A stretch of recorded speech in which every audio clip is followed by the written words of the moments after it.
Why should a magnesium ribbon be cleaned before burning in air. ठीक है, तो इसका ये एनसीईआरटी की हमारी एक्सरसाइज है और इसका आंसर क्या है, मैग्नीशियम रिबन को हम क्यों क्लीन करते हैं, जिससे कि उसके ऊपर की जो मैग्नीशियम ऑक्साइड की लेयर है वो साफ़ हो जाए। ठीक है, तो इसमें मैंने दो आंसर्स लिखे हैं। पहला आंसर क्या है, magnesium ribbon is cleaned before burning in air to remove the layer of magnesium oxide. ठीक है, forms on its surface when in contact with air. ठीक, this coating of magnesium oxide prevents pure magnesium from reacting properly and burning brightly and effectively. ठीक, तो magnesium oxide की अगर हम layer को नहीं रिमूव करेंगे मैग्नीशियम रिबन के ऊपर से, तो वो उतने प्रॉपरली अपने हीट होने पर रिएक्ट नहीं करेगा। ठीक है, और दूसरा आंसर क्या है हमारा कि मैग्नीशियम रिबन एयर के एक्सपोजर में होता है तो उसके ऊपर एक प्रोटेक्टिव लेयर बन जाती है मैग्नीशियम ऑक्साइड की, उसको हम सैंड पेपर की हेल्प से रिमूव करते हैं, क्योंकि वो जो है वो एक बैरियर होता है, हिंड्रेंस होता है बर्निंग में। ठीक है, so we clean this with sand paper before burning. और जो रिएक्शन होती है मैग्नीशियम की बर्निंग ऑफ मैग्नीशियम से वो क्या होती है, 2Mg + O2 गिव्स MgO। ठीक है, अब हमारा दूसरा क्वेश्चन क्या है, हमारा दूसरा क्वेश्चन है write the balanced equation for following chemical reactions. हमें दिया गया था hydrogen + chlorine gives hydrogen chloride. तो hydrogen gas H2 + chlorine Cl2 को जब हम एक साथ रखेंगे तो हमारा क्या बन जाएगा, हाइड्रोक्लोरिक एसिड या फिर हाइड्रोजन क्लोराइड। ठीक है,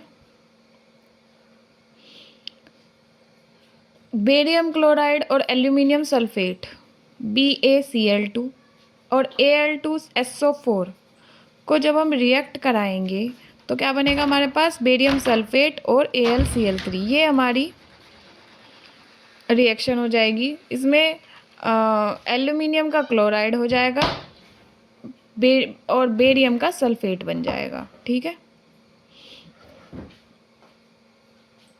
इसे हम डबल डिस्प्लेसमेंट रिएक्शन भी बोलते हैं। ठीक, अब sodium + water give sodium hydroxide + hydrogen. ठीक है, तो Na + 2H2O give sodium hydroxide NaOH का होल ट्वाइस + हाइड्रोजन।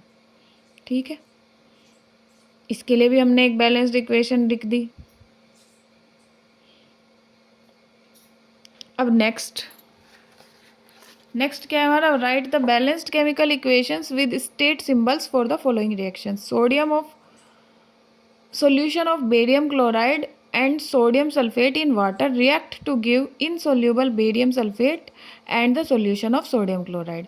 अब हमने बेरियम क्लोराइड का एक्वस सॉल्यूशन लिया और सोडियम सल्फेट का एक्वस सॉल्यूशन लिया, उससे हमारा क्या बना, बेरियम सल्फेट और सोडियम क्लोराइड। ये भी एक डबल डिस्प्लेसमेंट रिएक्शन ही है।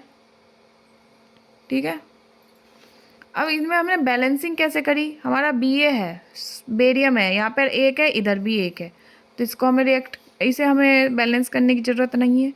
ये हमारा क्लोरीन है, यहाँ पर 2 है, यहाँ पर 1 है, तो हमने यहाँ 2 लिख दिए। ठीक है, अब हमारा यहाँ पे सोडियम देखा हमने, सोडियम भी यहाँ पर हमारे 2 हैं।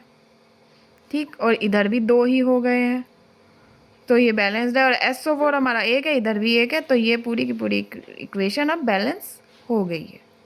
ठीक, अब दूसरा हमारा क्या है, sodium hydroxide solution reaction with hydrochloric acid to produce sodium chloride and water. ठीक है, तो NaOH हमारा ये क्या है, ये एक्वस सॉल्यूशन है सोडियम हाइड्रोक्साइड का, और ये हमारा क्या है, HCl, ये एक्वस सॉल्यूशन है हाइड्रोक्लोरिक एसिड का, इससे हमारा क्या बना, NaCl और H2O। ठीक है, अब यहाँ पे हमने देखा सोडियम 1 है, यहाँ पे भी सोडियम 1 है।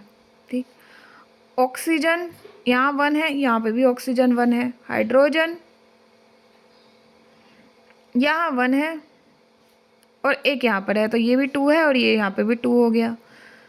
क्लोरीन यहाँ 1 है और यहाँ पे 1 है, तो ये भी बैलेंस्ड है। तो ये इक्वेशन एक बैलेंस्ड केमिकल इक्वेशन है।